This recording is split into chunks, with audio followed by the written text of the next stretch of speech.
then have a meeting to discuss some issues with politicians. But normally, day starts quite early. We have morning prayer and Holy Communion every day at 7:30. And that's for people who live around here and work with me. And I try to get a bit of private prayer in before that. After that, well, anything may happen really. There'll be letters to answer. I usually try to do those before 9 o'clock if I can. Then, let me think, I may be doing a school visit. I try to do those quite often. Go and visit a school, visit the classrooms, talk to the staff, do an assembly maybe. It may be a church meeting, sort of business meeting of the bishops, or what's called the Archbishop's Council. We've had lots and lots of meetings in the last year of the commission that appoints bishops, because we've had a lot of retirements. I had to chair all those meetings. Maybe a meeting with somebody who's come from abroad. Maybe a bishop from, as this afternoon, a bishop from Pakistan wanted to come in and talk about the situation of Christians in Pakistan, which is horrible, absolutely dreadful. This is a man who's living with death threats and wanted to talk to me about the experience, himself and his family being threatened daily. It may be that we have a meeting or a seminar to discuss some big issues. So Monday this week, we had 2 big meetings in Lambeth, both going on at the same time. I was trying to go between them. In the great hall over there, we were having a meeting about how the churches should respond to violence against women, especially in Africa. And we had visitors from Congo and Burundi talking about the awful situations there, what we should do as the churches here to respond. And in this room, we had a meeting of people from all the different faiths talking about the environment and how we were all developing policies as religious communities to deal with environmental questions. And, well, so it goes on. It can be any number of things. And then quite a bit of the time also I'll be travelling either abroad or in this country. 3 days in Manchester a few weeks ago, just to visit local churches, give a bit of encouragement to learn what I can about the grassroots. Last October, I had 3 weeks in India, travelling around there. I'll be going to Kenya, probably Congo, in June this year. So, quite a variety. How should the church deal with sections of opinion that are homophobic, both here and abroad? I think the church should deal very robustly with that, and we've not been good at it. I think because, historically, Christians have had real qualms and reservations about the rightness of homosexual behaviour. They have A, demonised homosexual persons, and B, behaved as if everybody in society automatically agreed with about homosexual behaviour. I don't think the state has the right just to tell the church, change your views about homosexual behaviour, like that. But I think the state can quite reasonably say to the church, you're not making a very good job of helping people be tolerant of difference here. And I think that's a quite proper challenge that we ought to be stepping up to. And I was very, very pleased that at the meeting of Anglican leaders in Ireland back in January this year, we did actually make a statement together condemning the murder of the gay activist in Uganda. I hadn't expected that we would, to be honest, but we got enough agreement around the room about that, because that was clearly something that was utterly outrageous. This was a man who'd been, as I say, demonised in the press in Uganda, and whatever the exact circumstances of the murder, there had to be a connection between the soaring levels of prejudice and what actually happened. So I think we've got to be very strong in responding to that. Religion, globally, is at the forefront of the restriction of human rights. I'm thinking in particular of homosexuality, but also actions of the Catholic Church in Africa, where AIDS is spreading, and they're against the condoms. Perhaps in the Middle East, where there's a lot of Islam is very much against the expression of certain points of view in public. So, and in America,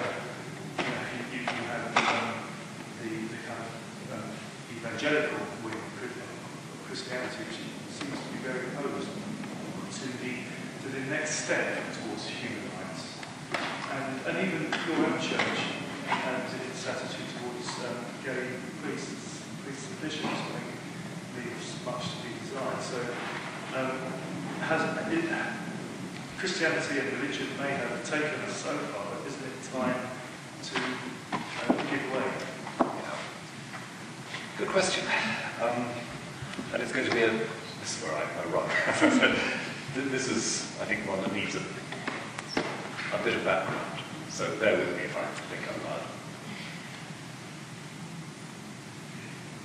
I think part of the problem, there's more than part of the problem, is that quite a lot of religious people can't distinguish between, or won't distinguish, between recognizing somebody's freedom to make a decision and approving that decision. I think it's quite important to say that people have the right to certain sorts of decision. Let's say the use of the condom. And to say, well, that is something which you're at liberty to choose. That doesn't necessarily mean, okay, I'm there with you, that's exactly the right thing to do. The difference between law and morality, in a sense. There are lots of things that are legal, you might say, not moral. And the church, as I said, has been muddled about this. So that's part of the answer. And if you believe that the church and the state are, although intertwined, different kinds of things, then I think it's perfectly okay for a believer of whatever background to say, right, I don't think this is right, but I can well understand why the society should not punish it. The thing about gay priests and gay bishops and so forth is exactly on this borderline between what people are and what they do, respect due to people because of who they are as human beings, and the fact that, as I say, the Church's teaching historically has not permitted homosexual activity. No problem with gay people being priests or bishops. There is a problem, and we haven't solved it yet. No one near solved it. There is a problem about whether we should change our view about the behaviour, whether some way an active partnership is involved there. Now that seems to me not in itself a matter of human rights in the legal sense, because I think you can say that and say, as far as the civic picture is concerned, the legal picture, of course these people ought to have the right to do what they choose to do. But if they also belong to the church, they belong to an institution which has certain traditions, certain moral principles. To what extent do you think the church is needed as a critical friend when we have a plethora of charities and NGOs and pressure groups? I think because of what the church has to say about human beings, not just what it does or what it makes possible, but because the church rests on this picture of essential human dignity that cannot be taken away. Now, lots of people believe that. But if I were being a bit bold, I'd say the church can give you a good reason for believing it. We have this dignity because God has made us like this. God sees us in that light. God looks at us with respect and love. And therefore we have to look at each other with respect and love. Now, there are other ways of coming at these moral questions, but that is where the church starts. And I think that is a valuable contribution. Because if you put it like that, you're saying there are absolutely no circumstances that can take away the fundamental dignity of a person. Because it's up to God, it's not up to anybody else.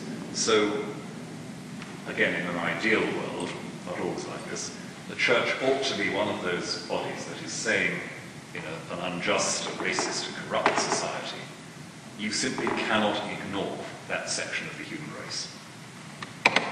Sorry, but there's no way you can write them off. And I think here, with great gratitude and admiration, of the way in which some of the churches in the old South Africa were in the forefront of the fight against apartheid, while of course another one is supporting it. That's part of the paradox. At the moment, I don't know if you've seen large billboards around London saying, for the 2011 census, tick the box where it says what religion are you, would say no religion.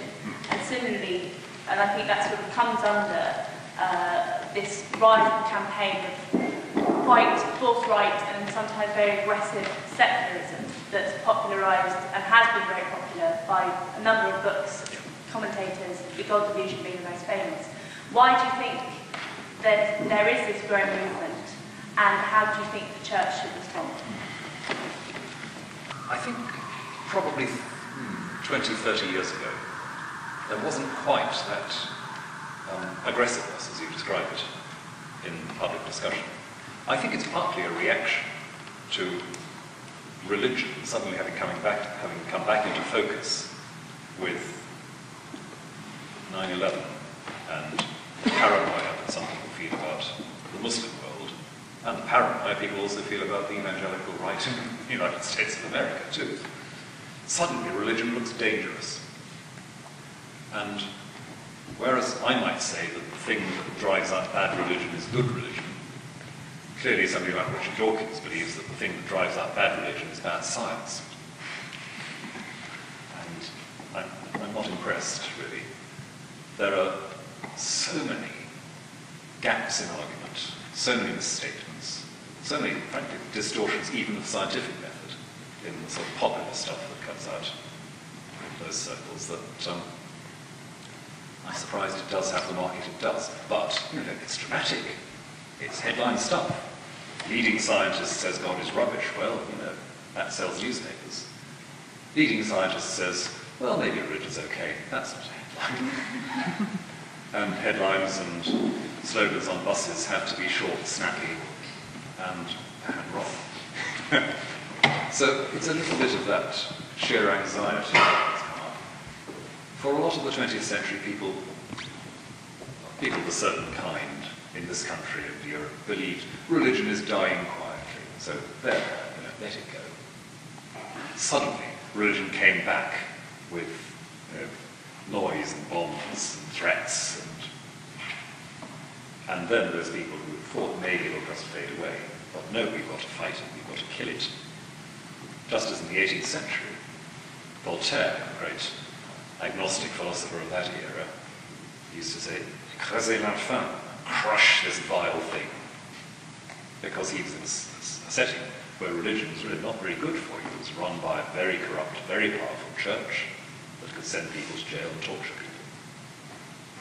So it's as if we're back to that. What are some of the theological reasons for the opposition to homosexuality in the Christian faith or the Anglican faith?